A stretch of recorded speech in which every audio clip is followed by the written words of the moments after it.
ஓயல் எழுதி முடிந்துவிட்டால் ஓய்வு பெற்று விட்டோம், அல்லாஹ்வுடைய பள்ளியை மறந்து மார்க்கத்தை துறந்து பல பாவங்களிலே, அனாச்சாரங்களிலே, அட்டூழியங்களிலே ஈடுபடுகிற நிலை முஸ்லிம் என்ற நமக்கும், முஸ்லிம் என்ற தாய்க்கும் தந்தைக்கும் பிறந்த நம்மிடத்திலும் வந்துவிடக்கூடாது.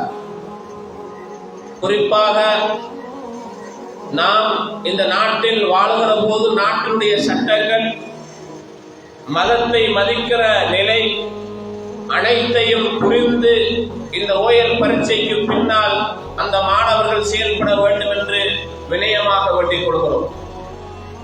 அது மாத்திரமின்றி பரீட்சைகள் முடிந்ததற்கு பிறகு பாதுகாப்பற்ற இடங்களுக்கு குளிக்க செல்வது அல்லது சுற்றுலாக்களிலே ஈடுபட்டு பல விபரீதங்களை ஏற்படுத்தி பெற்றார்களை நோய்ப்படுத்துகிற, பெற்றார்களை கஷ்டப்படுத்துகிற நிலையிலிருந்து அவர்கள் விடுதலை பெற வேண்டும் என்பதனையும் இந்த சந்தர்ப்பத்திலே நினைவுபடுத்திக் கொள்கின்றோம்.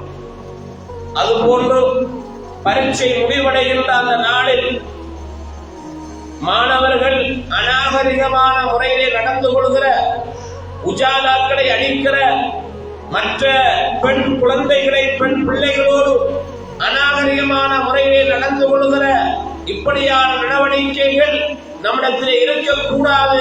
அது நல்ல செயல்பாடு அல்ல என்பதனை அந்த மாணவர்களுக்கு நினைவுபடுத்துவதோடு, ஓயல் எழுதுகிற மாணவர்களின் பெற்றார்களின் கவனத்திற்கு ஒரு செய்தியை திருப்புகிறோம்.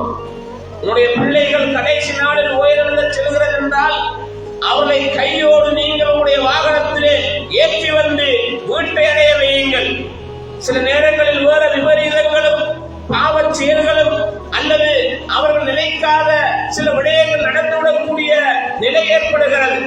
எனவே மாணவர்கள் மாணவ பருவத்தில் தான் இருப்பார்கள். உங்களுடைய பிள்ளைகளை நீங்களாக பாதுகாத்து அந்த பிள்ளைகளுடைய இல்லத்திற்கு கொண்டு வந்து நல்ல முறையிலே ஆக்குவது பெற்றோருடைய கடமையாகும். என்னுடைய பிள்ளை பெரியவன் தானே, ஓயல் எழுதுவன் தானே என்று அந்த பிள்ளையை நீங்கள் தனிமையில் விடாதீர்கள். குறிப்பாக பெண் பிள்ளைகள் ஓயல் எழுதுகிறவர்களை நீங்களாக அழைத்து சென்று நீங்களாகவே உங்களுடைய இல்லத்திற்கு கூட்டி வருகிற ஒரு நிலையை உருவாக்குங்கள். அல்லாஹ் தஆலா நம் சமுதாயம் நல்ல சமுதாயமாக, ஒழுக்கமுள்ள, மார்க்கமுள்ள, பண்பாடுள்ள நல்ல சமுதாயமாக உருவாகுவதற்கு வல்லவன் அல்லாஹ் நம் எல்லோருக்கும் அருள் புரிய வேண்டும் என்று பிரார்த்தனை செய்தவனாக